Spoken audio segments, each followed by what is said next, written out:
Vamos a dar por inaugurado este tercer ciclo año 2025 de este 46º seminario internacional que tiene como título La inteligencia artificial somos nosotros, la misma que va a estar a cargo del magíster Wilmer Torres Ruiz. Él es un colaborador con la revista Argefilo de Esther y todos nuestros amigos allá en Europa, para el directorio del Instituto Peruano de Inteligencia Artificial y Ciudadanía Digital, colaboradores en el Perú y colaboradores en el extranjero. Es un altísimo honor y es un privilegio académico e intelectual contar con la participación de Wilmer. Desde el primer momento que nos pusimos en contacto, tuvo la mejor predisposición, toda la capacidad de que pudiera realizar esta maravillosa presentación. Le voy a pedir, por favor, que nos pudiera regalar su semblanza para todos nuestros seguidores y todos los que están en el Zoom. Por favor, Wilmer, antes de dar inicio a esta maravillosa presentación, nos pudiera regalar tu semblanza. Muchas gracias por la presentación, Daniel. Y bueno, sí, me presento. Soy Wilmer Torres, colaboro para Argefilo y de manera recurrente realizamos artículos con mucho contenido filosófico sobre la inteligencia artificial. Y como bien comentaba Daniel, hemos estado interactuando estas últimas semanas para coordinar esta presentación, ¿no? Con lo cual, si me permitís, pues empezarla y comenzar pues a comentar el contenido, ¿no? Me he permitido hacer esta presentación para que el artículo de opinión sea más llevadero y que podamos pues tener aquí más capacidad de expresar las ideas, ¿no? Mediante las presentaciones PowerPoint. Así que sin más, empiezo. Muchas gracias, Wilmer. Por favor, puede dar inicio a su presentación, maestro. Muchas gracias. Eh, Como sabéis, el artículo de opinión ya va dejando caer un poco de spoiler, ¿no? De antesala, ¿no? Con el título de La IA somos nosotros. Eh, Así que, bueno, vamos a empezar por lo principal, ¿no? Del artículo de qué es la IA, ¿no? Y a qué tipo de inteligencia artificial nos estamos refiriendo cuando comentamos esto de que somos nosotros mismos, ¿no? La IA. Empecemos por el boom que ha tenido la IA en los últimos 3 años. Como sabéis, a finales, ya a principios de 2022, finales de 2021, ya se empezó a hablar un poco de la IA semántica, ¿no? Esta IA que tú le preguntas algo y te contesta con una capacidad muy parecida a la capacidad del lenguaje humano, ¿no? De hecho, esa IA ha ido evolucionando en los últimos 3 años. Ha habido versionados cada vez más potentes que utilizan cada vez más capacidad de energía y a partir de ahí, pues, esta IA ha ido evolucionando incluso a teorías bastante especulativas sobre si en algún momento podría superar la inteligencia humana, ¿no? De hecho, me he permitido recopilar una serie de artículos. Por ejemplo, Sam Altman, que es el director, el director principal de OpenAI, comentaba hace poco, ¿no? La inteligencia artificial será capaz de hacer un descubrimiento científico importante en algún momento en los próximos 2 años. Este artículo es muy reciente. Hawking, antes de morirse, el científico inglés, comentó que la inteligencia artificial podría significar el fin de la raza humana, tal como la conocemos. El pensador e historiador Yuval Noah Harari, que muchos de nosotros lo conoceremos por Sapiens, su libro más popular. Él comentó también hace poco y también sacó un libro llamado Nexus, en donde también comentaba lo siguiente, ¿no? Por primera vez compartimos el planeta con entes que son mejores que nosotros para crear historias. Y finalmente, el CEO de Facebook, Mark Zuckerberg, CEO de Meta, ahora actualmente Meta, comentó también hace muy poco cientos de miles de millones O sea, es mejor que quedarnos atrás en la carrera por la superinteligencia artificial. Es decir, se está invirtiendo mucho en la inteligencia artificial, se está invirtiendo mucho cash, mucha deuda implícita en temas de data centers, que son centros de almacenamiento de datos para potenciar todo lo que es el output que genera la IA. Entonces estamos en un momento dulce de todo lo que está relacionado con la inteligencia artificial y sobre todo con la inteligencia artificial semántica, la inteligencia artificial que utiliza algoritmos de lenguaje. Entonces, esta es la antesala de lo que es la IA a día de hoy.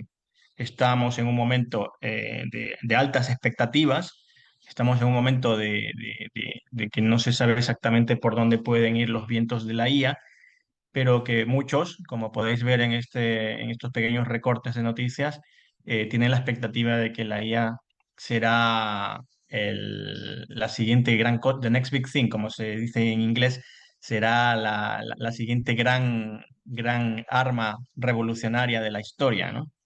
Entonces, quedémonos con eso hasta este momento, pero es importante, ¿no? Ver efectivamente qué va a pasar con la IA. Entonces, profundizando ya en el tema de la IA, y como os he dicho previamente, este tipo de IA está basada en algoritmos de lenguaje. Los algoritmos de lenguaje que se llaman Large Language Models, que son modelos de lenguaje a gran escala. Y este tipo de IA, por hacer un poco de antesala y para tener un poco todos cómo funciona esta IA básicamente está entrenada para predecir las palabras en frases y basándose en un gran volumen de datos. Es decir, ¿cómo aprende esta IA? Básicamente, si tú escribes determinadas palabras, ¿no? Como el ejemplo que estoy poniendo aquí, el sol sale por, la IA lo que hace es buscar eh, pequeños fragmentos de palabras que las tokeniza. La tokenización es dividir las palabras en tokens, que son como pequeños fragmentos de palabras, y a partir de ahí va buscando qué palabra, en base a toda la información que va acumulando de Internet, de revistas digitales, de todo lo que hay en la red, va estimando la probabilidad de la palabra más cercana en base a lo que se le ha preguntado, ¿no?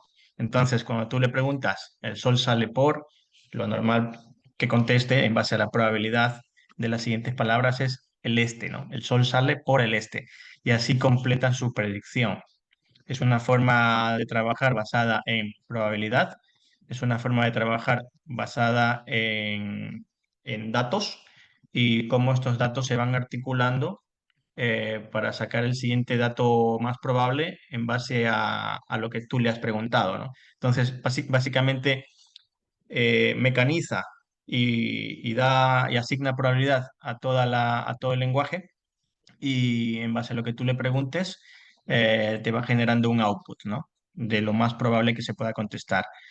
Entonces, sabiendo que la IA funciona de esa manera, que funciona en base a tokenizaciones y en base a crear probabilidades de todas esas palabras para generarte la probabilidad de la siguiente palabra, eh, aquí es cuando viene lo curioso, ¿no? De que cuando tú le preguntas algo, que por cierto, cuando tú le preguntas algo, eso normalmente se suele definir con el nombre de prompt. El prompt es una entrada de texto que sirve como punto de partida para que un modelo de IA genere contenido. Entonces, ese prompt es lo que usa la IA semántica, la IA de los modelos de lenguaje a gran escala, para poder ofrecerte una respuesta. Entonces, cuando tú le ofreces una entrada de texto en donde le preguntas qué tal el día de hoy en Lima, entonces la IA va a la red de información en Internet y va buscando información sobre lo que le has preguntado y te contesta, la temperatura en Lima hoy es 25 grados, me lo invento, pero te va a dar una información que se adapta a los datos que hay en ese momento disponibles para la temperatura en Lima. ¿Vale? El output que genera suele ser probabilístico, lo que no significa que sea correcto. Como vosotros habréis experimentado en los últimos 3 años, ha habido un refinamiento del lenguaje que utiliza, porque al principio la forma en que le preguntamos generaba muchas respuestas incorrectas, ¿no? Se ha ido refinando, ha habido reingeniería de los contenidos de la IA y a día de hoy nos parece incluso muchísimo mejor que la primera versión, ¿no? Entonces, ¿para qué normalmente lo podemos utilizar y en qué funciona la IA de una manera bastante buena? Yo diría que funciona bastante bien para hacer, por ejemplo, resúmenes.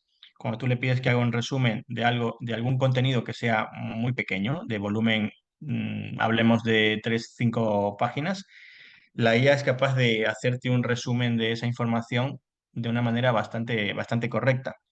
Bastante correcta. Yo, de hecho, incluso lo he utilizado en algunos papers y sí, efectivamente, yo me leo el paper, luego leo el resumen de la IA y tiene es bastante acertado el resumen que utiliza. También es muy bueno haciendo brainstorming, es decir, cuando tú le pides 5 ideas para un título de blog o, por ejemplo, si hoy tenéis que hacer alguna actividad en Lima, pues ofréceme 5 actividades que hay que hacer hoy en la ciudad o cuando tienes que hacer algún proyecto de trabajo, pues ofréceme 5 ideas, estructúrame algunas ideas para poder llevar a cabo este tipo de trabajo concreto.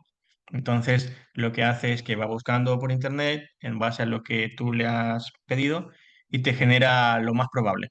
Te genera lo más probable, te lo estructura bastante bien, o sea, para eso es muy bueno. También es bueno para hacer traducciones. Por favor, tradúceme esto del español al inglés australiano, porque mi cliente es australiano y me gustaría pues tener una afinidad con su idioma. Pues ese tipo de cosas te las realiza con bastante precisión. O como vas a escribir un email, un correo electrónico y le pides que te mejore el lenguaje o que te lo formalice. Ponme un poquito más formal este correo electrónico que acabo de escribir. Pues para esas cosas también funciona bien. Y finalmente funciona bien como programador. Evidentemente, el lenguaje de la IA es un lenguaje que está hecho mediante probabilidad, utiliza lógica y efectivamente, como no va a ser muy bueno programando, ¿no? O ayudando a los programadores a escribir su código. Entonces, en ese sentido, para resúmenes, para lluvia de ideas, para traducciones, para asistencia en escritura, para programación, funciona bastante bien. Eso se debe a los refinamientos continuos que ha tenido a lo largo de estos últimos 3 años, ese feedback en tiempo real que se le ofrece mediante nosotros como usuario, y en ese sentido funciona fenomenal, funciona muy bien. ¿Vale? ¿En qué empieza a tener ya puntos débiles? Pues empecemos por lo básico, ¿no? Que sería un chiste, ¿no? Al contar un chiste tiene intención, un chiste tiene contexto, un chiste tiene un sentido que en ocasiones es muy local, puede ser un chiste que se haga en una región del planeta y eso, como vosotros sabéis, a veces no hace o no provoca la risa en otra región del planeta, ¿no? Entonces, esa intencionalidad, ese contexto que tiene el chiste como concepto, como acción del ser humano para generar una risa, eso de ahí, efectivamente, la IA ya empieza a cojear, ¿no? Y estamos hablando de un simple chiste, de un chiste que no tiene una reflexión tan profunda, sino que es una cotidianidad que la expresamos a través de ciertas palabras que nos generan y nos provocan risa, ¿no? Entonces, ya un contenido tan corto y tan escaso, pero con mucha intencionalidad, la IA no lo puede detectar de manera correcta. Y los chistes que genera a día de hoy son chistes programados en base a probabilidades, pero como no tiene esa intencionalidad, como no sabe detectar el humor peruano, el humor ecuatoriano, el humor español, no tiene ese contexto, pues genera probabilidad y cuando tú generas probabilidad para hacer una cosa que tiene contexto como un chiste, pues ya no te hace mucha gracia. El chiste no termina por provocarnos risa, ¿no? Que es la acción para el cometido del chiste, ¿no? Por poner un ejemplo muy pequeño, ¿no? Y al hacer el artículo de opinión, evidentemente yo utilicé la IA como asistente del artículo. para pequeñas ideas, para pequeños trozos de pegamento. Y claro, me surgió la idea de ponerlo en esta slide, en esta diapositiva, de efectivamente qué tipo de prompt, qué tipo de entrada, qué tipo de palabras utilizaría yo para construir mi propio artículo de opinión. Es decir, eh, vosotros si lo habéis leído, y perdonad que os haga un poquito de spoiler, pero lo que yo le pondría al artículo una vez que yo lo haya escrito serían las tesis principales. Entonces, cuando tú le pones las tesis principales, mira, quiero hacer un artículo de opinión sobre la inteligencia artificial y los artículos principales son los siguientes. Primero, vamos a hablar sobre el origen. ¿A dónde se remonta todo el concepto de la IA? ¿En qué periodo nace? Luego, sabiendo o estableciendo que nace en el periodo de la industrialización, me gustaría saber cómo se formó la IA, cómo nació, qué impulsos obtuvo, qué es esto de la industrialización, eh, qué hicimos nosotros en la industrialización para que luego se origine la IA, ¿no? Y empezamos a hablar de la mecanización del trabajo, de la mecanización del lenguaje, de la razón instrumental de la Escuela de Frankfurt, ¿vale? Entonces utilizamos tesis, utilizamos argumentos para luego llegar a una conclusión, que es que la IA carece de otras fuerzas del pensamiento, ¿no? Como la imaginación, como la intuición, y llegamos a esa conclusión final de que la IA no representa el futuro de la inteligencia humana, ¿no? El artículo está hecho en base a esos dos argumentos que terminan en una conclusión, ¿no? En una consecuencia, perdón, y que luego dan lugar a una conclusión. Es un artículo de opinión relativamente sencillo, son 8 páginas, eh, pero si yo le pongo esta entrada de solamente utilizando las tesis principales del artículo, la IA no me podrá generar el mismo artículo o uno mejor. Y estamos hablando de un artículo de opinión, por eso lo pongo como nota al pie de página. Primero estábamos hablando de un chiste, ahora estamos hablando de un artículo de opinión breve, ¿vale? No estamos hablando ni de un ensayo, ni de una obra filosófica de primer nivel, como podría ser la Ética de Spinoza, el discurso del método de Descartes, la República de Platón. No estamos hablando de eso. Estamos hablando de un chiste y posteriormente estamos hablando de un artículo de opinión que tiene dos argumentos principales, que tienen una consecuencia, una conclusión, ¿vale? Entonces, cuando yo le introduje esto a la IA, no me pudo generar el mismo artículo con la misma intensidad, con la misma intencionalidad, con la misma apertura crítica. No lo pudo hacer porque ya requiere de mayor volumen de información, requiere de que su algoritmo de probabilidad ejecute cosas que hay en Internet parecidas y que te establezca un orden de argumentos para generar una conclusión. Un artículo de opinión sencillo. Entonces, claro, al final, cuando introduces esto en la IA, te das cuenta un poco de sus limitaciones. ¿Qué no puede hacer la IA? Y aquí os he puesto pues un pequeño esquema para saber lo que puede y lo que no puede, ¿no? En base a lo que escribimos, porque estamos hablando todo el tiempo de la IA semántica, de la IA que elabora lenguaje, ¿vale?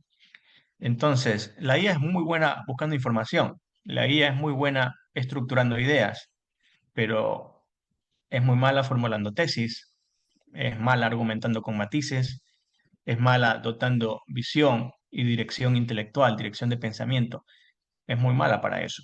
Y por eso mismo se requiere nuestra colaboración. Se requiere que el escritor, que el pensador formule las tesis, las argumente de manera adecuada y fluida y que dote sus argumentos de una visión intelectual, de una visión de pensamiento. La IA le puede ayudar a buscar información. Oye, se me olvidó esta idea de la mecanización del trabajo y tal. ¿Cómo puedo tal? Bueno, de esto habla eh, Taylor y Ford hicieron un trabajo, Taylor el trabajo manual y Ford el trabajo práctico para hablar de este tema, ta, ta, ta, ta. Entonces la IA en ese sentido te va ayudando con la búsqueda de información para que tus tesis luego tengan ese contenido adicional, ¿no? pero no te las formula, no te las argumenta, no te da dirección, no te da sentido, ¿vale?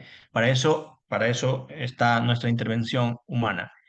Y aquí nos damos cuenta del papel del escritor, ¿no? Que es esa aportación, esa fuerza del pensamiento, esa intención, esa coherencia argumental, esa capacidad de reinterpretar ideas desde una mirada crítica.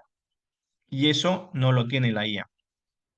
Y claro, cuando tú estás elaborando un artículo de opinión, que es algo muy pequeño, tú utilizas la IA para esas cositas, ¿no? Para esas búsquedas de información específica, para ver si te estructura algo de una manera pues eso, mucho más organizada y tal, pero al final lo que estás haciendo cuando elaboras esas entradas que luego utiliza la IA es pensar, tú estás introduciendo tu pensamiento y la máquina está ejecutando algo muy puntual.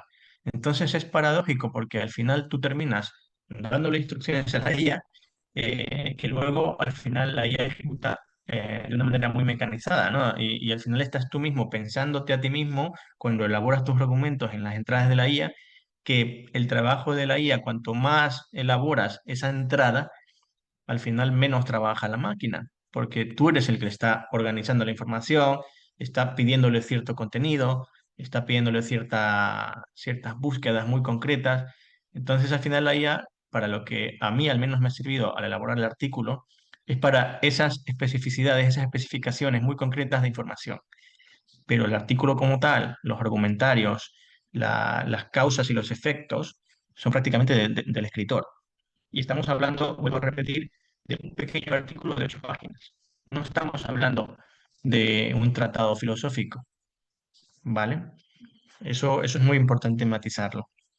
Ahora, viendo esta antesala de cómo funciona la IA, sí que me gustaría volver al artículo de opinión y introducirlos pues, en ese origen de la IA, como yo lo considero, ¿no?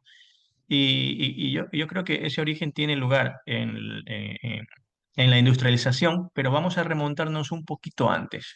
Vamos a ver un poquito, vamos a irnos a la ilustración, que es el origen de todo esto, ¿no? Al final del hombre como máquina, como concepto máquina. Y en la ilustración ya nos encontramos con las ideas de Bacon y con su método inductivo. El método inductivo que permitió refinar la realidad eh, a través de procesos y pasos técnicos para realizar descubrimientos. La queja de Bacon siempre fue hacia la época griega, en donde él se quejaba de que en la época griega utilizábamos métodos que estaban orientados a la contemplación y no a la acción práctica. Entonces él en algún momento comenta que el hombre lo que tiene que hacer es controlar la naturaleza, dominarla a través del método. Y eso fue básicamente el caldo de cultivo de la ilustración, ¿no? Como movimiento revolucionario.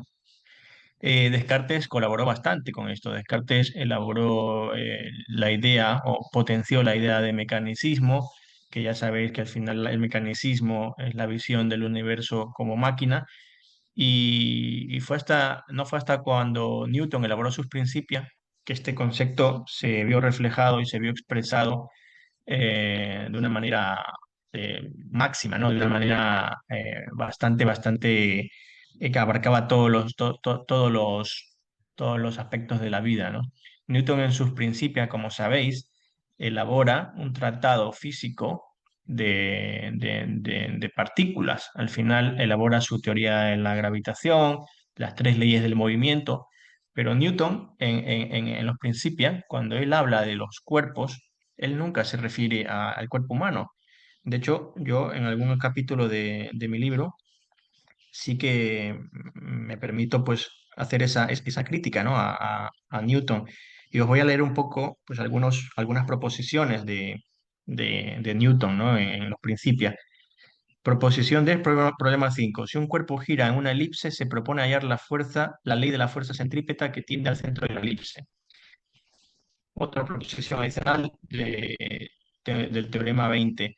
Dos cuerpos que se atraen mutuamente describen figuras similares en torno a su centro de gravedad común y en torno al otro mutuamente. ¿Vale? Y así sucesivamente. el tratado de Newton es un tratado sobre física, no es un tratado sobre ética, ni sobre sociología, ni nada. Entonces a Newton lo que le interesa en los principios es fijar el cuerpo, el concepto del cuerpo como partícula. No le interesa definir el cuerpo, no le interesa definir el cuerpo humano y ningún cuerpo en concreto, simplemente lo define como una partícula. Luego, a través de esas partículas, va desarrollando va desplegando todo su intelecto y desarrolla la ley de la gravitación, las leyes del movimiento y su sistema del mundo, ¿no? Y es un sistema del mundo físico que tuvo mucho éxito y que influyó mucho en el pensamiento de las sociedades intelectuales inglesas e incluso europeas a través de Francia, a través de Voltaire. Y esta especie de newtonianismo, de ver el cuerpo como una partícula y que estaba reforzado por el cartesianismo y por todo ese mecanicismo de ver el universo como una máquina, influyó mucho en esos 200 años que dieron lugar desde los principios hasta la Revolución Industrial. Ese fue el pensamiento dominante, pese a que entre medias hubo un movimiento romántico, ese movimiento de romanticismo que se opuso de alguna manera a ese mecanicismo ilustrado, pero que fue temporal. Finalmente ganó la visión mecanicista, fue la visión newtoniana del mundo, del cuerpo como partícula, y nos plantamos en la revolución industrial.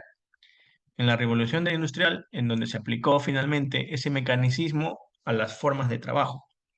Porque si ya en Newton veíamos que todos los cuerpos estaban afectados por la ley de la gravedad, eh, ya teníamos esa base ideológica para utilizarla en cualquier tipo de actividad de ser humano. Si los cuerpos, si todos somos partículas, entonces, ¿por qué no aplicar ese método a las formas de trabajo, ¿no?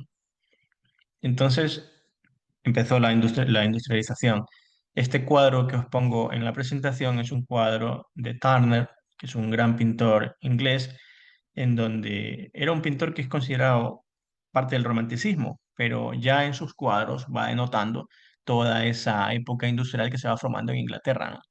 Y ahí vemos pues todo lo que es el ferrocarril, los puentes, ¿no? Como esa visión. Y ya de por sí Turner tiene unas pinceladas muy explosivas, muy dinámicas, y en este caso se ve esa pincelada explosiva, pero también se ve ese vapor del tren que va saliendo, ¿no? Se intenta expresar en esas pinceladas toda esa potencia industrial que se está formando en esa Inglaterra, ¿vale? Entonces, aquí ya vemos que incluso desde el mundo del arte, esa visión newtoniana, esa visión de la potencia industrial del universo como máquina, ya va cogiendo mucha fuerza, ¿no? Y finalmente esa visión industrial se lleva a formas de trabajo más cotidianas, ya impacta a nivel masivo y como podéis ver en las fotos posteriores, pues el trabajo se mecaniza. El trabajo se mecaniza a través de ideas de Taylor, en donde se convierte la acción humana en un procedimiento medible y que Ford, el magnate de los coches, lo lleva a la práctica, ¿no? Aplicando esa lógica a la producción en cadena y a la organización del team. Entonces, toda esa visión de cuerpo como partícula se terminó reflejando en el cuerpo humano y el cuerpo humano finalmente se adaptó a la máquina. El cuerpo humano se volvió partícula, se volvió mecanizable. Todo esto que empezó ya en la época de la industrialización, recordar que en esa época la gente no trabajaba como ahora 8 horas, descansábamos 8 y dormíamos 8. En los principios de la industrialización se trabajaba muchas más horas. Estoy poniendo el ejemplo de 10 horas, pero diría que fueron más. Habría que buscar la fuente concreta, pero diría que fueron muchas más de 10 horas, en donde el ser humano aprendió a expresarse en términos funcionales. Aprendió a planificar, aprendió a ejecutar, aprendió a evaluar, a optimizar.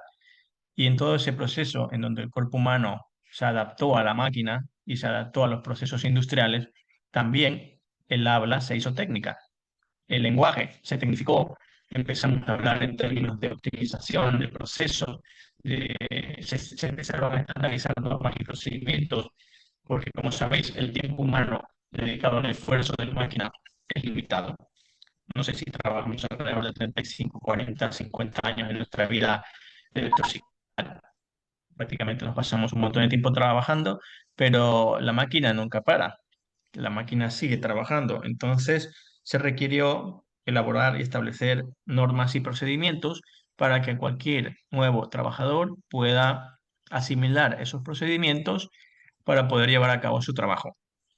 Entonces, toda esa estandarización de normas y procedimientos se hizo mediante un lenguaje que tenía que ser claro, un lenguaje que tenía que ser replicable, que tú, que yo, que cualquier persona en Lima, cualquier persona en Inglaterra, en cualquier sitio, lo pueda leer y lo pueda replicar. Un lenguaje sin ambigüedades, un lenguaje sin metáforas, sin contextos como el que tenía el chiste, sin visión crítica, simplemente un lenguaje replicable. Ese lenguaje se dio en los manuales industriales, como hay muchos manuales industriales que utilizan un lenguaje muy peculiar de rendimiento, de productividad, de control de calidad, margen de error.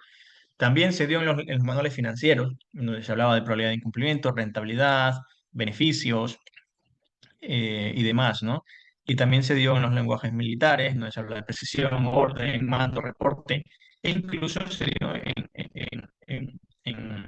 en manuales que uno puede decir, bueno, es parte cultural, afecta menos a la industria del trabajo, pero efectivamente todos contamos con manuales educativos, en donde hablamos de desempeños, de objetivos, de cumplimientos, de establecer evaluaciones, normas, exámenes y demás, y de manuales médicos de clasificación, de diagnósticos, criterios y funciones, incluso los manuales para las enfermedades que no son físicas, sino más bien psicológicas, ¿no? El DSM, que ya no recuerdo si iba por su versión quinta o sexta, no lo recuerdo bien, pero incluso hay un manual para enfermedades que son psicológicas.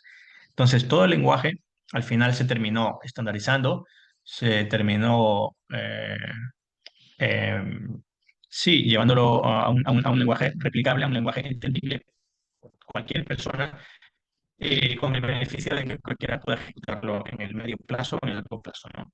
Entonces, el lenguaje, por decirlo de alguna manera, en la industrialización y con el paso de la industrialización, toda esa gramática se eficientó, ¿no? Y se infiltró en nuestra forma de vivir.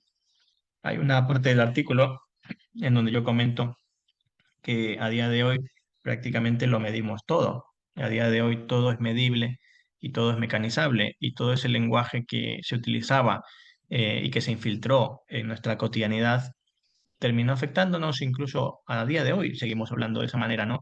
A día de hoy seguimos optimizando nuestro tiempo, a día de hoy seguimos gestionando nuestras emociones, incluso nos compramos smartwatch para poder medir nuestro descanso.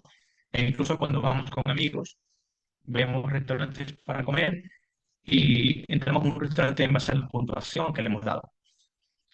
Puede tener un 4,8 o hay criterios. Dice eso, yo a partir de un 4,5 no como en ese restaurante. Y no voy, ni siquiera me doy la oportunidad de comer en un restaurante por una puntuación. Entonces, efectivamente, en el artículo yo considero que todo ese lenguaje se mecanizó, se estandarizó, se infiltró en nuestra cotidianidad, que a día de hoy resulta impensable poder separarnos de ese lenguaje que hemos adquirido a lo largo de los últimos 200 años. Entonces estamos ante una doble transformación en los últimos 200 años, una transformación del trabajo, de cómo nuestro cuerpo interactúa con la máquina. Prácticamente la máquina, la industria, la fábrica es la que decide cómo nuestro cuerpo se mueve y no al revés. Uno va a la fábrica y tiene unos procedimientos que seguir en base a cómo se optimiza el tiempo en esa fábrica para generar el mayor consumo posible.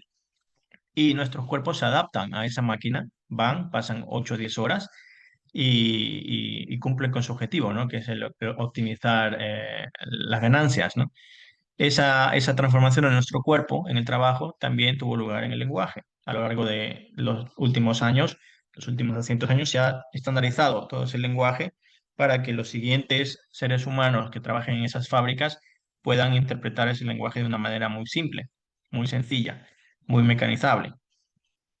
Y todo esto, toda esta doble transformación del trabajo y del lenguaje, tiene muchas reminiscencias, nos recuerdan mucho a lo que Horkheimer y Adorno desarrollaron en la Escuela de Frankfurt, desarrollaron el concepto de razón instrumental, que básicamente nos dice que la razón instrumental es una forma de pensar que calcula los medios más eficientes sin preguntarse por el valor de los fines. De una empresa, quiero que una empresa, en vez de que valga o que produzca 1.000 millones de soles, produzca 2.000 millones de soles, y ese es mi objetivo final. Los medios que utilice tienen que producirlo, tienen que estar alineados a esa producción, a doblar nuestra capacidad de producción y ese es el fin. El fin justifica los medios, ¿no? Ese fin abstracto de beneficio económico permite que se creen más industrias, más fábricas y que haya más gente trabajando en ese tipo de actividades mecanizadas, ¿no? La dialéctica de la ilustración. Estos autores señalaron que la razón moderna, al buscar dominar la naturaleza, acabó dominando también al propio ser humano. Y en esa búsqueda de dominarla, en esa búsqueda de producir, en esa búsqueda de optimizar, al final lo que hemos hecho es que hemos delegado en las fábricas, en la industria, en cualquier industria. Yo cuando me refiero a fábrica, como habéis visto, hay manuales para medicina, hay manuales para educación, hay manuales para finanzas, pero utilizo el concepto de fábrica como un concepto más global, ¿no? Pero por entenderlo porque nació en las fábricas, ¿no? Entonces, al intentar dominar la naturaleza a través de esa caja negra, ¿no? Que nos generaba un output que nos daba cierto bienestar, al final lo que hemos hecho es dominarnos a nosotros mismos. Nosotros somos los que pasamos en esa fábrica una cantidad determinada de tiempo y nosotros somos los que hemos dejado que ese lenguaje permee a lo largo de toda nuestra cotidianidad. Por tanto, en la industrialización se extendió esta lógica al ámbito social. Lo racional pasó a significar lo productivo y lo inútil como el placer, la amistad, el ocio, el tomarme un café por la mañana, el hacer el amor, el abrazar a un amigo, todo eso se volvió sospechoso, incluso absurdo por no ser útil al sistema productivo, ¿no? Al sistema que, eh, que optimiza y busca beneficios, al sistema de las fábricas. Entonces, teniendo en cuenta estas tesis de cómo se desarrolló esa máquina y de cómo la inteligencia artificial funciona mediante lógica, mediante algoritmos, y de hecho a día de hoy lo que estamos haciendo y lo que se está haciendo es invertir en un montón de terrenos en donde se almacenan datos a través de data centers. Lo que estamos haciendo desde mi punto de vista, no es una revolución, sino una consecuencia de cómo esa mecanización del trabajo ahora la estamos utilizando para mecanizar el lenguaje. No digo el pensamiento, porque me parecen palabras mayores, pero sí mecanizar el lenguaje, ¿no? Todo ese lenguaje, refinarlo, intentar que la máquina entienda los chistes de México, los chistes de Perú, los chistes que tenga esa intencionalidad. Y se está invirtiendo mucho dinero para que esa inteligencia artificial se parezca, sea lo más parecido al humano, ¿no? En este caso al lenguaje humano, y le pueda permitir pues, contribuir un poco más, o incluso, como hablan los grandes gurús de la inteligencia artificial, para producir ciencia en los siguientes 2 años o pueda en algún momento superar la inteligencia humana. Pero desde mi punto de vista, lo que hemos hecho es más bien lo contrario, no superar la inteligencia humana, sino acotarla a procedimientos lógicos y racionales que ya llevan existiendo los últimos 200 años. Y al convertir la razón en algoritmo, yo considero que no hemos creado inteligencia, sino más bien que hemos automatizado nuestras limitaciones. Hemos automatizado un tipo de inteligencia que es la inteligencia lógico-racional que se está expresando en estos últimos años mediante la razón instrumental. Y aquí es cuando nosotros tenemos que preguntarnos, en base a lo que he dicho anteriormente, de automatizar nuestras limitaciones, a qué nos estamos refiriendo, ¿no? Porque al final, aquí lanzo una pregunta, ¿no? En la siguiente diapositiva. ¿Puede la IA comprender todas las dimensiones del pensamiento humano? Hay muchos que dicen que sí, como lo hemos visto, pero vamos a considerar que esta analogía es falsa, porque, como bien sabéis, el ser humano no solamente se compone de racionalidad, ni de lógica, ni de mecanismos que permiten que haya un razonamiento consecutivo, ¿no? De que una cosa lleva a la otra. Efectivamente, es una forma de la inteligencia humana, es una forma de razonar, de ahí viene la palabra razonar, de establecer razones, argumentos y que eso tenga una secuencia lógica. Ese tipo de inteligencia es muy humana, pero no es la única que utilizamos. Hay otro tipo de fuerzas de pensamiento, como lo son la intuición, en donde te permite romper paradigmas, romper los marcos de conocimiento que la IA no tiene. La IA dispone de datos y los va ejecutando en base a probabilidad y en base a procedimientos lógicos. De hecho, si todo el conocimiento de una época, de todo el conocimiento que la IA tuviese acceso fuese falso, es decir, vamos a ponernos en la situación de que la IA se descubrió en los 1500, 1600, en la época de Galileo, pues prácticamente Galileo hubiera sido censurado porque todo el conocimiento que tenían las bases de datos en aquel momento, pues la base de datos por excelencia era la Biblia y demás recursos teológicos, pues básicamente si la IA hubiera tenido acceso a eso y lo interpreta con el mismo algoritmo de lenguaje actual, pues diría que Galileo se equivoca, porque eso no está en las bases de datos, eso no está almacenado en lo que había hasta ese momento. Entonces Galileo probablemente habría sido censurado por una inteligencia artificial.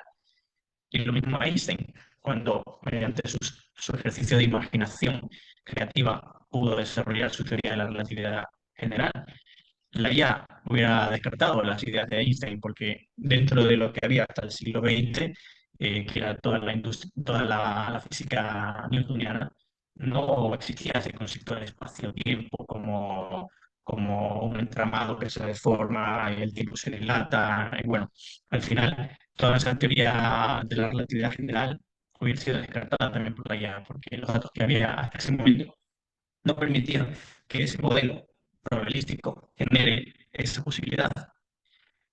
Que la IA no reconoce anomalías, sino básicamente repite patrones. Y aquí entramos en Thomas Kuhn, aquel filósofo que escribió el libro de las revoluciones científicas y que estableció ese concepto de cambio de paradigma, que es cuando una idea rompe el molde de su tiempo y permite que se genere una nueva convención, ¿no? Y aquí él lo comentaba en una parte del libro, ¿no? En donde él comentaba, estos episodios muestran en qué consisten todas las revoluciones científicas, con mayor claridad que la mayoría de los demás episodios de la historia de la ciencia. Todas ellas exigieron el rechazo por parte de la comunidad de una teoría científica en su día reverenciada en favor de otra incompatible con ella. Todas ellas produjeron un consiguiente desplazamiento en los problemas susceptibles de examen científico. Además, todas ellas transformaron la inclinación científica de una manera que en última instancia deberemos describir como una transformación del mundo en el seno del cual se lleva a cabo el trabajo científico. Esas revoluciones que nacieron mediante las anomalías no sería posible si simplemente utilizáramos un razonamiento consecutivo, un razonamiento lógico. Y aquí, para entender un poco mejor este concepto de la IA, de las anomalías que comenta Kuhn, sí que me gustaría usar un ejemplo para que lo entendamos un poco mejor, ¿no? De cómo funciona este patrón del pensamiento en donde podemos generar esas ideas nuevas, ¿no? Y aquí me permito utilizar una historia que la leí en un libro, pero que me permito modificarla brevemente para entender el concepto de anomalías, ¿vale? Entonces, voy a utilizar la historia de una raza alienígena inteligente que vamos a llamar los Twi'los, que llega a la Tierra para observar nuestra cultura y eligen un partido de fútbol como su objeto de estudio.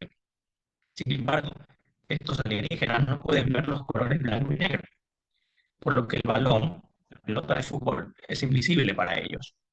Desde su punto de vista, ven a 22 jugadores corriendo y chocando entre sí sin motivo aparente, y a un árbitro que interviene de vez en cuando. Intrigados, los tuilos intentan desentrañar las reglas del juego, Observan que hay dos equipos compuestos por jugadores con roles distintos, defensas, atacantes, y deciden clasificar esas posiciones y establecer alguna fórmula para describir el juego. Y a pesar de su análisis minucioso y detallado, algo esencial falta. Mientras la mayor parte de esta raza se centra en elaborar métodos rigurosos de cuantificación de los hechos, de las posiciones, mapas de calor, uno de esos suelos, uno de esos alienígenas había puesto sus ojos en los eventos raros, en las anomalías que comentaba Kuhn, en esas anomalías que enloquecían a la gente. Justo antes de uno de estos eventos, observó que la red de la portería se movía. Por desgracia, eso no ocurría con mucha frecuencia y además duraba muy poco tiempo. Pero este alienígena fue capaz de intuir que aquella cosa que causaba furor debía tener una forma esférica. Entonces, mediante su imaginación científica, formuló una hipótesis audaz. ¿Y si existiera una pelota invisible? Y fue gracias a ese giro imaginativo, fue gracias a esa hipótesis, lo que le permitió comprender que la existencia del balón explicaba los movimientos de los jugadores, las decisiones del árbitro y también las reacciones del público. Entonces, con esta pequeña historia de esta raza extraterrestre, podemos de alguna manera interiorizar ese concepto de cambio de paradigma y de anomalías, ¿no? Hubo un alienígena que mediante esa imaginación pudo de alguna manera darle sentido a todo eso que veía. Y la palabra clave es esa, sentido. Y efectivamente, para tener esa capacidad de dar sentido, necesitamos otras fuerzas del pensamiento, como la imaginación. Y por eso me permitió poner algunos autores ingleses, porque fue allí donde tuvo su máxima expresión la industrialización. Evidentemente, el movimiento romántico también incluye a grandes autores de Alemania del siglo XVIII y XIX. Pero aquí me permito utilizar a dos poetas ingleses, ¿no? A William Blake y a John Keats. William Blake veía el mundo como una sombra del reino imaginativo. El reino imaginativo era la fuente de toda creación. Para él, la imaginación era lo divino en el ser humano. La imaginación era lo que conectaba con el infinito, el origen de la emoción, de la razón, de los sentidos. En su obra Jerusalén denunció a Bacon, Newton y Locke por reducir al hombre a sus cinco sentidos, sofocando la visión infinita del espíritu. De hecho, ese cuadro que está ahí es el Newton de Blake, un Newton que mediante compás y lápiz y plano ejecuta su visión del mundo de cuerpos como partículas. Luego también tenemos a John Keats, que defendió también la imaginación como una fuerza libre e incontrolable, superior al razonamiento lógico. En una carta a Benjamin Bailey, él escribió que nunca he podido percibir cómo algo puede conocerse como verdad a través del razonamiento consecutivo, a través de ese razonamiento mediante reglas y lógica, ¿no? Y propuso la idea de capacidad negativa y la definió como una habilidad de aceptar la incertidumbre y seguir creando sin necesidad de certezas, sin tener esa certidumbre de algo, simplemente seguir creando a través de la incertidumbre, ¿no? Entonces, esa fuerza imaginativa, esa fuerza de sentido, esa fuerza de detectar anomalías, es algo que esa otra parte de la inteligencia que hemos industrializado y que hemos creado y desarrollado carece. No está disponible. Necesitamos toda la fuerza humana del pensamiento para poder desarrollar esa visión completa y de poder tener sentido y significado. Por tanto, las conclusiones a las que yo he llegado a través de este artículo, que efectivamente la IA seguirá expandiéndose, seguirá automatizando tareas, analizando datos, produciendo textos, imágenes, decisiones cada vez con más rapidez y con mayor consumo energético. De hecho, a día de hoy la IA es una trituradora de tierra, agua y energía. Se están desarrollando centros de datos para intentar que todos esos datos, de alguna manera, a través de los algoritmos, vayan creando sentido, ¿no? De que vayan permitiendo incluso superar la inteligencia humana. Pero desde mi punto de vista, creo que la IA utiliza una parte de la inteligencia humana, la parte racional, la parte vía procedimientos lógicos, vía probabilidad, y que eso no es suficiente, como acabamos de ver. Necesitamos otras fuerzas del pensamiento. Por tanto, considero que la IA no pensará con nosotros, pero en algunos aspectos de la vida, de esta vida fabricada de esta vida industrial que hemos elaborado, sí que nos limitará y sí que sustituirá profesiones basadas en la repetición y la gestión de información. O sea, sí que podrán sustituir muchos trabajos, porque de hecho muchos de nuestros trabajos son mecanizables y automatizables. Y en ese sentido nos veremos desplazados por la IA. Veremos antropomorfizaremos la IA en la medida en que nos reemplace en nuestros trabajos mecanizables, ¿no? Es un poco paradójico, pero eso sí que se puede contemplar como algo razonable. Entonces, la verdadera pregunta que os planteo a vosotros es ¿qué queremos seguir haciendo como seres humanos y en qué punto nosotros le vamos a permitir a la IA que nos reemplace, ¿no? O en qué punto vamos a permitir que todos esos procesos de la IA eh, nos sustituyan, ¿no? O nos ayuden en algún punto, ¿no? Por tanto, sí que planteo la siguiente pregunta. Si en ese momento, si llegase ese momento de que las tareas que hacemos, muchas de esas tareas sean automatizables y mecanizables, ¿qué haríamos nosotros? ¿Estamos preparados para empezar a realizar actividades más creativas? Actividades que mediante esa industrialización de la lógica, la IA las podrá hacer mejor que nosotros y nos va a dejar espacio para utilizar otras fuerzas del pensamiento que tenemos disponibles y que nos hacen más humanos. ¿Estamos dispuestos a realizar esas actividades más creativas? Y esa es la pregunta que os dejo en este final de exposición.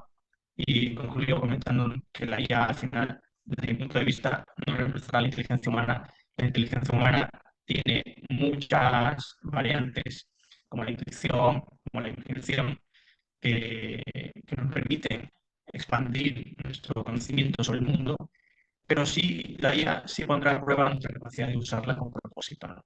De usarla en determinadas actividades, en determinadas acciones diarias, pero sí planteo esa última pregunta, ¿no? De si estamos dispuestos nosotros a que, si eso inevitablemente llega a pasar, si estamos dispuestos a utilizar esas otras fuerzas del intelecto humano.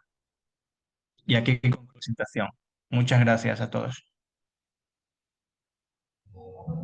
Muchas gracias, Wilmer Torres Ruiz, con esta maravillosa presentación a raíz de su artículo que ha publicado con Argefilo en colaboración con Esther y con unos amigos allá en Europa. Muy bien, todos los que están en el Zoom en el vivo, todos los que estamos en el Zoom en el vivo, si tienen alguna pregunta, alguna duda, alguna consulta, pueden hacerlo utilizando el servicio del chat o levantando la mano a través de los micrófonos, por favor.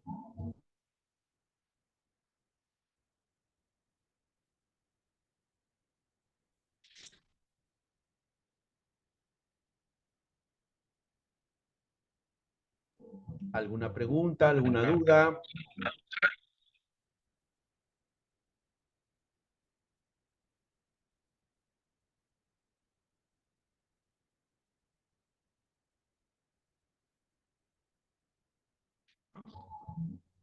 Gil, maestro.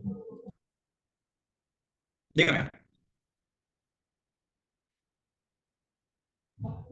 Acá nos escriben, a ver, José Flores Guerra, buen día, felicidades al doctor Wilmer por su ponencia. Doctor Voltar Varas, felicidades. Wilmer, cuando Dígame. señalas el cuerpo humano se adaptó a la máquina, asumes Sí. qué posición, cuál es la posición que usted asume, maestro, en relación al artículo y a esta ponencia que nos está regalando el día de hoy. Sí, efectivamente, esa es una frase que genera cierta reflexión, ¿no? Porque cuando lo puse, en su momento no estaba pensando en la fábrica, en su momento estaba pensando en Deleuze, porque en una disertación de Deleuze sobre la ética de Spinoza, él comentaba de que nadie sabe lo que es un cuerpo, ¿no?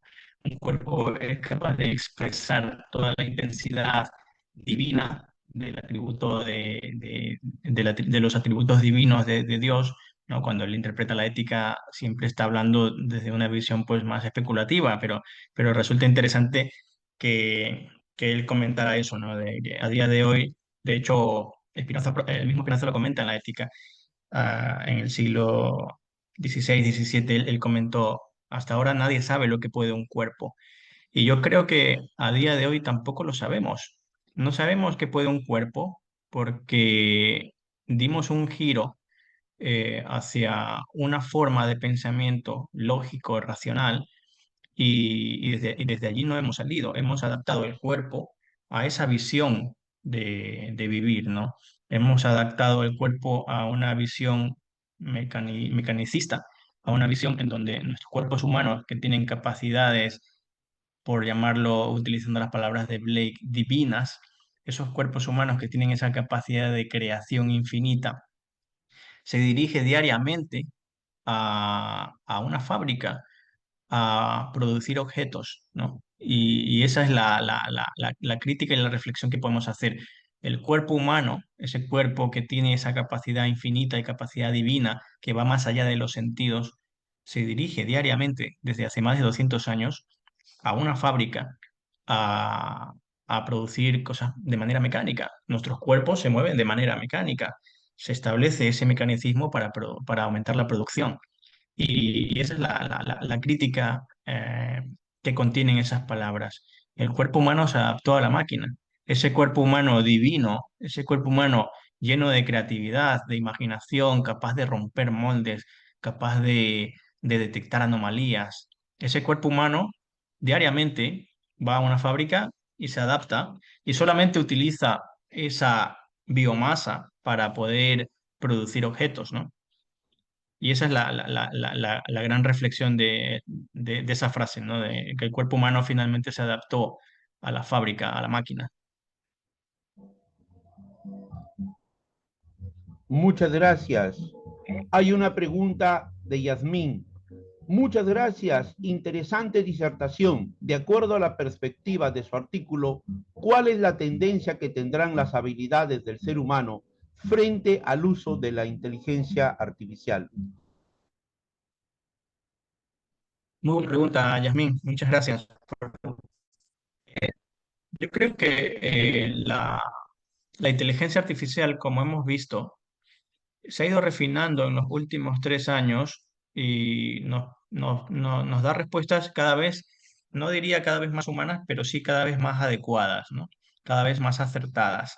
Eh, y eso ha pasado simplemente en los últimos 3 años. Y si nosotros basáramos toda la inteligencia humana a esa lógica, diríamos que ha habido un gran avance. Evidentemente lo ha habido. Yo lo utilizo para que me elabore esquemas, yo lo utilizo cuando viajo y me elabora itinerarios, lo utilizo constantemente y efectivamente es una herramienta muy útil para ese tipo de razonamiento estructurado, para ese tipo de razonamiento organizado, lógico, consecutivo. Es muy útil para eso y yo diría que en ese sentido nos ha superado ya. En ese sentido, en el sentido de capacidad de almacenamiento de datos, nuestra memoria es finita. Yo, o sea, por más que leamos y por más que nos instruyamos en cualquier tema, la IA siempre va a saber más cosas y va a saber estructurarlas o darte una idea sobre algo de una manera mucho más eficiente que cualquiera de nosotros que estamos aquí. Entonces, en ese sentido, nos ha superado ya y nos seguirá superando en muchos otros sentidos que tienen que ver con ese tipo de razonamiento. Ahora, las habilidades del ser humano, cuando tú ves una máquina que te genera ese tipo de lógica, lo más normal sería aprovecharlo para utilizarla a nuestro beneficio. Y ese beneficio dependerá de cada uno de nosotros. Podría ser un beneficio industrial, seguir potenciando esa industrialización, ya que la máquina te permite mecanizar de una manera más eficiente cualquier tipo de ideas, pues te permitirá potenciar el ámbito en el que tú trabajes mediante IA, ¿no? De hecho, a día de hoy hay gente que trabaja con bots, que son inteligencias artificiales predeterminadas a unas tareas específicas y les ayuda a agilizar toda esta mecánica, ¿no? Data centers, call centers, o sea, perdón, call centers, servicios de atención al cliente, en en muchos puestos de trabajo, la IA ya es prácticamente más eficaz más eficiente que los seres humanos. Entonces, en el medio plazo puede que haya una sustitución de ese tipo de trabajos y de muchos otros tipos de trabajos, porque se está invirtiendo mucho en que la IA obtenga esas capacidades para automatizar actividades humanas. ¿Y en a qué nos dedicaremos nosotros? Pues de allí surgen las últimas diapositivas. Tenemos mucha capacidad humana para dedicarnos a otras cosas. Tenemos la capacidad de creatividad, la capacidad de expresar nuestras ideas mediante otros recursos que no son lógicos. Y podríamos utilizarlo con esa combinación, tal y como lo hicieron los alienígenas del ejemplo que puse. Podríamos utilizarlo para nosotros, ser ese alienígena que detecta las anomalías y utilizar la inteligencia artificial como esos otros alienígenas que se dedican a estandarizar todos los hechos que estamos observando, ¿no? Estandarizar procesos, automatizar procedimientos y ser nosotros ese alienígena que detecta esas anomalías que dan lugar a nuevas formas de expresión, ¿no? A nuevas formas de ver el mundo, a nuevas formas de conocimiento. Entonces sí que creo que el ser humano debería de plantearse en ser ese tuilo, en ser ese alienígena diferente, en ser aquel que es capaz de ver y detectar esos cambios de paradigma. Muchas gracias. Si alguien, por favor, de los que nos acompañan, desean formular alguna pregunta, alguna duda, alguna consulta, vamos. Luego nos dices, la inteligencia artificial no reemplazará la inteligencia humana. Ahí vamos en relación a tu artículo. Tú señalas el tema de la singularidad tecnológica. Estas máquinas, estos robots, ¿tendrán conciencia? ¿Permitirán al hombre una vida eterna? ¿Excluirán de nuestro trabajo y de nuestras ocupaciones? ¿Qué dices al respecto, Wilmer, por favor? Muchas gracias por la pregunta. Sobre la conciencia es un tema muy difícil y volvemos al inicio de mi presentación. Para los que no estabais aquí, al principio Daniel me preguntó sobre por qué me gustaba la filosofía y yo contesté porque una de las capacidades que tiene la filosofía es elaborar conceptos y a través de esos conceptos dar sentido al mundo. Y eso es lo que hacen los grandes tratados filosóficos. Elaboran conceptos sobre toda la realidad posible, abarcando la epistemología, la ontología, la ética, el buen vivir. Y a través de sus conceptos desarrollan todo el sentido del mundo. Desde ese punto de vista, creo que los conceptos son manejables. El concepto de conciencia también es un concepto manejable. Se puede adaptar ese concepto para hacerlo encajar con los avances de la IA. De hecho, no soy muy especialista de la IA, pero sí que el concepto de conciencia o de superinteligencia artificial para que adquiera conciencia se estaba accionando en los últimos años. Entonces, la filosofía nos permite ver cómo ese concepto propio de conciencia puede ser cuestionado y puede ser eh, instrumentalizado para hacerlo encajar con la IA y poder decir finalmente que la IA tiene conciencia. Entonces, es un aspecto muy difícil el de la conciencia porque tal como la conocemos, la conciencia emerge de procesos biológicos, pero hay muchos defensores y embajadores de la IA que sí que comentan que en el futuro puede haber conciencia porque la IA es simplemente información y que nosotros también somos información. Entonces, si una cosa es capaz de generar nueva información, se le puede atribuir también el concepto de conciencia. Yo considero que este tipo de ideas son unas especulaciones y en ese sentido no van incluso ni nada con cómo piensa la IA, que es mediante la lógica, ¿no? Y el razonamiento consecutivo. Entonces, sí es un debate muy interesante el de la conciencia que, que genera muchas expectativas, pero también habría que definir qué entendemos por conciencia y si ese concepto de conciencia al final se ve reemplazado por otro concepto que encaje con el desarrollo de la IA, efectivamente pensaremos que la IA tiene conciencia. Y ese es un debate muy sutil. Yo considero que la conciencia, tal como la conocemos a día de hoy, se ha desarrollado en base a procesos biológicos, procesos emergentes a lo largo de la historia del planeta, y en este caso pues somos nosotros la cúspide de la conciencia, pero se le puede atribuir a ese concepto de conciencia, se le puede atribuir a la IA en el futuro algunos matices para hacerlo encajar. Pero desde mi punto de vista considero que tal como conocemos el concepto de conciencia a día de hoy, la IA no puede ser capaz de ejecutarlo porque carece de esa base evolutiva y esa base biológica que dio lugar a la emergencia de la conciencia, ¿no? Tal como la conocemos nosotros. A partir de ahí podemos discutir y se puede discutir en el futuro un nuevo concepto de conciencia a través de información o información generada por sistemas de almacenamiento o algoritmos, pero ya sería otro debate totalmente distinto, ¿no? Muchas gracias, Wilmer. Por favor, de los que nos están acompañando, si alguien tiene alguna duda, alguna pregunta, alguna consulta, nosotros ya vamos a terminar esta maravillosa presentación que nos ha regalado el día de hoy. Wilmer está anunciando que para el año 2026 él va a tener para el mes de marzo la presentación de su libro que viene trabajando. Si puedes comentar eso, por favor, Wilmer, ya. Sí, efectivamente el libro ya está en un proceso de búsqueda editorial y la expectativa es que en el primer trimestre del año que viene pueda estar publicado. El libro se llama Dos fuerzas del pensamiento, cómo la razón y la imaginación cambiaron Occidente. Se basa el libro consta básicamente de dos partes. Una primera parte donde elaboramos todos los conceptos relacionados con la razón y con la imaginación, y para ello nos basamos en todas las formulaciones que se han hecho al respecto a lo largo de la historia occidental. Pasaremos por Platón, por Aristóteles, por Kant, por Descartes, Spinoza, muchos autores que han elaborado esos conceptos, al igual que el concepto de la imaginación, ¿no? También pasaremos por las visiones de algunos poetas, incluso el propio Kant utilizó la imaginación como pegamento, ¿no? Para su teoría del entendimiento. Entonces, la primera parte se va a enfocar en toda esa elaboración conceptual de qué entendemos por razón y por imaginación, las cuales yo considero las dos fuerzas fundamentales del pensamiento humano. Y en una segunda parte desarrollaremos toda una fenomenología de la razón y de la imaginación. Pasaremos por la historia occidental viendo cómo esas fuerzas se han ejecutado en el mundo, ¿no? En la cultura.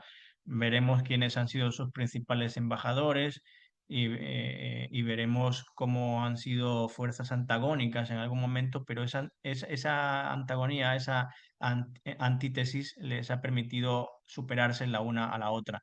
Veremos cómo los sofistas y los filósofos tenían visiones opuestas y crearon toda su teoría y todo su desarrollo ideológico en base a estas dos fuerzas del pensamiento. Los grandes filósofos como Platón, Aristóteles y Sócrates vieron en la razón esa fuerza del pensamiento fundamental para imprimir toda su teoría, todo su tejido y su tratado filosófico. Y al igual veremos cómo esa imaginación, esa fantasía, esa creatividad de origen también fue una impulsora del relativismo filosófico de los sofistas, ¿no? Cómo esas dos fuerzas del pensamiento chocaban en la época griega. Lo mismo veremos con la época de la Ilustración y el Romanticismo, cómo esa razón ilustrada permitió dar avances y descubrimientos científicos nunca antes vistos en la historia de la humanidad y cómo esa imaginación romántica que estaba en contra de toda esa visión mecanicista se impulsó a través de esa antítesis para generar su propio mundo, un mundo dominado por la imaginación, la poesía, la especulación y el desarrollo de todo ese movimiento cultural que tuvo lugar en Inglaterra y en Alemania sobre todo, ¿no? Entonces, sí que veremos cómo chocan esas fuerzas del pensamiento, pero chocan no desde un punto de vista totalmente antagónico, sino que utilizan esa antagonía para elaborar sus propias historias y sus propias narrativas. Y finalmente, en esa segunda parte veremos que a día de hoy las dos fuerzas del pensamiento, la razón y la imaginación, están divorciadas. A día de hoy no hablan el mismo lenguaje ni se utilizan para poder generar esa cultura y esas narrativas que tanto necesitamos a día de hoy en un mundo postmoderno en donde eh, personalmente considero que se echa de menos esa fuerza narrativa que daba lugar a todo ese tejido cultural en esas épocas gloriosas del pensamiento occidental, ¿no? Y sí, esa es una pequeña antesala del libro, Dos fuerzas del pensamiento, que, que espero, pues eso, publicarlo a finales del primer trimestre del año que viene. Muchas gracias, Wilmer. Vamos a dar la palabra desde México. Víctor, por favor, puedes hacer uso de la palabra. Muchas gracias, doctor Daniel. Wilmer, te saludo desde la Ciudad de México. Me fascinó tu ponencia y tengo una pregunta. Parece que en el uso de la IA, el ser humano, la humanidad, está perdiendo parte de su libertad. Te cuestiono esto porque me gustaría saber, desde la filosofía, cuál es tu punto de vista en razón de el ser humano con el manejo de la IA, ¿consideras que pudiera estar perdiendo su libertad? Digo, si la libertad la concebimos como una parte de la necesidad propia de la humanidad, o sea, del propio ser, y esto se convierte a lo mejor en un catálogo de fines y de medios, ¿podría la IA estar infiriendo a la libertad de la persona humana? ¿Será cuánto, Wilmer? Y un abrazo. Gracias. Muchas gracias, Víctor, por tus palabras. Muchísimas gracias. Y la pregunta es muy buena y requiere mucha reflexión. Simplemente daré algunos matices sobre ello, pero requiere mucha más reflexión, porque la libertad es uno de esos ideales humanos que tanto necesitamos, ¿no? Como la felicidad, el amor, la libertad, eso es un gran ideal que siempre estamos buscando y se han escrito tratados enormes que no se pueden resumir en una breve opinión, ¿no? Pero en la relación con la IA y la libertad, para empezar, desde mi postura y desde los argumentos que os he ofrecido, la libertad prácticamente desde que la primera pregunta lanzada por Daniel de ese pequeño matiz del cuerpo humano se adaptó a la máquina, ya en ese accionar, ya en ese en esa forma de accionar nuestros cuerpos y dirigirlos hacia un fin que ya llevamos haciéndolo durante los últimos 250 años, ya hemos cedido cierta libertad, ¿no? Cierta libertad como necesidad. Y efectivamente ya llevamos perdiendo esa libertad en los últimos 250 años. eh, Estando condicionados 8, 10, 12 horas a un procedimiento que se dirige mediante una máquina y entre el cual nosotros trazamos nuestra sincronía humana y la sincronizamos a la máquina. No hacemos pasos de baile, danzas espirituales, meditaciones como se hace en el yoga. No hacemos ese tipo de acciones que generalmente evocan más paz y más sentimientos y emociones humanas, sino que utilizamos todo ese engranaje humano y lo sincronizamos con el engranaje industrial. Por tanto, considero que esa libertad, incluso hablando ya de libertad física, la hemos perdido, más que perdido, la hemos adaptado a otra necesidad, esa necesidad industrial a la cual nos hemos sometido en los últimos 250 años. Por tanto, sí que hemos, ya hablando del cuerpo, adaptado nuestra libertad a la industria y también hemos adaptado también nuestro lenguaje a la industria. Entonces, la IA puede seguir acotando nuestras libertades de alguna manera, sí, porque es un producto, el producto final de la industria, un producto lingüístico de la industria. Por tanto, de hecho, cuando nosotros preguntamos alguna cosa, hacemos alguna entrada en la IA, lo que nos suele arrojar un sesgo, nos suele arrojar una opinión que de alguna manera no es reflexiva, no es crítica, sino que es una opinión basada en los propios argumentos que le hemos dado. Por tanto, hay un sesgo en el algoritmo, hay un sesgo en la definición de cómo el algoritmo gestiona ese output y en ese momento ya también nos está quitando cierta libertad de pensamiento, porque si ya lo hacíamos antes con las redes sociales y con las búsquedas en Google, si ya previamente en los últimos 10, 15 años ha habido un sesgo hacia la información que buscamos, la IA mal usada y con instrucciones muy básicas puede seguir favoreciendo ese sesgo. Entonces, en ese sentido, esa libertad de pensamiento, esa libertad de cuestionamiento, también que ya lleva muchos años afectando a nuestros cuerpos, también es sensible de ser afectada también a nuestras ideologías, a nuestro pensamiento, mediante el lenguaje, que es el mecanismo por el que se afecta el pensamiento, ¿no? Al final. Entonces, sí, estamos de acuerdo en que esa libertad la, la- también la podemos perder, ¿no? Mediante esas entradas que hacemos. Y sinceramente, aquí no hay una última palabra, porque al final em, en cada prompt que utilizamos ya estamos dando cierta intención. Y lo único que hace la IA es reforzar esa intención, salvo que tú le propongas algo contrario, con lo cual te reforzará lo contrario. Entonces, en un algoritmo, no se le puede pedir a un algoritmo que nos arroje una visión crítica y que nos exponga a ese concepto de libertad, entendida como capacidad de expresión de todas las ideologías posibles, de todas las ideas posibles para nosotros poder elaborar un argumento crítico.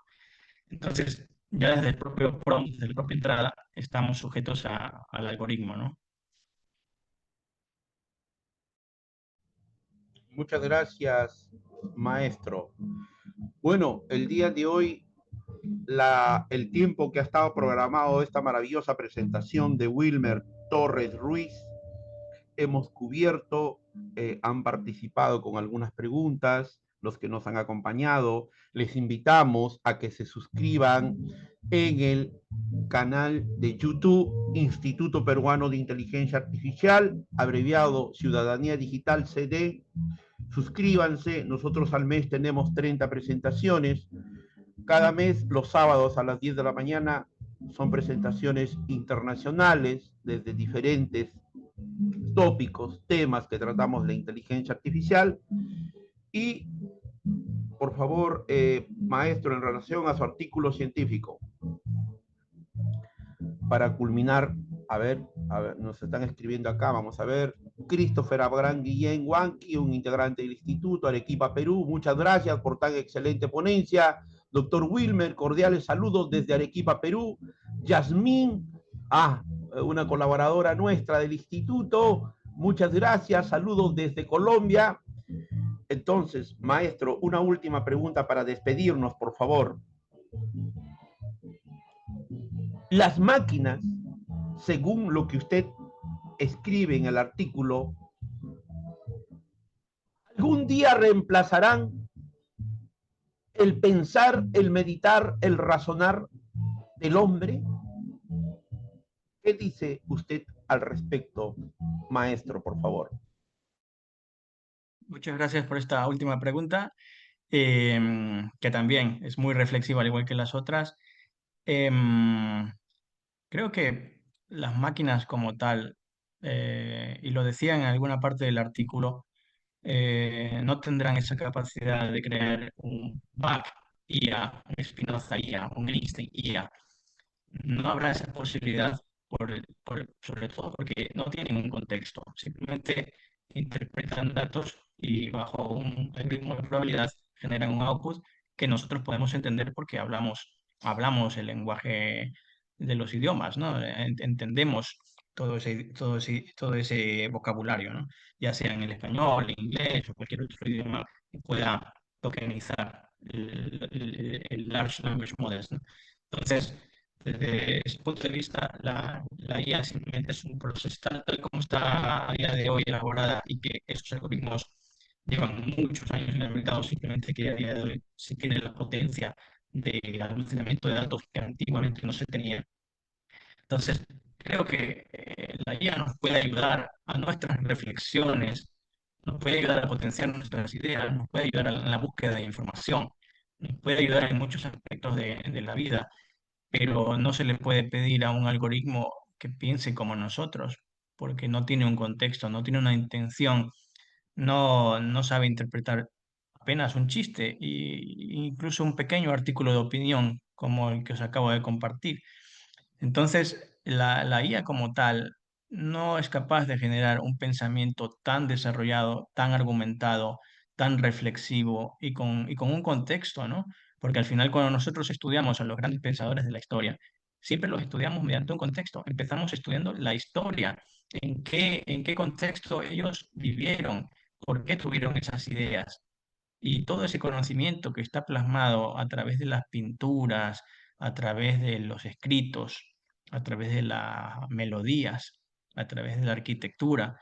Todo eso tiene un pensamiento de fondo y todo eso tiene un contexto cultural, un contexto histórico y no se basa simplemente en la mera almacenamiento de datos y en un algoritmo concreto. Por tanto, considero que la IA no podrá ser capaz de pensar tal como está planteada en su versión de algoritmos y como almacenador de datos, por más datos que haya. Se requiere un contexto, se requiere intencionalidad para crear cultura, se requiere toda esa intención, toda esa capacidad reflexiva, toda esa capacidad de romper paradigmas, de crear algo nuevo en base a lo que ya hay, porque efectivamente siempre hay un cúmulo de conocimiento sobre el cual se crea se crean novedades, ¿no? Los ideólogos de la IA piensan que eso va a pasar porque la IA almacena datos y posteriormente será capaz de crear sus propios datos en base a todo ese almacenamiento de información. Pero tal como existe el algoritmo, simplemente gestiona esos datos, los articula mediante combinaciones lineales, mediante probabilidades.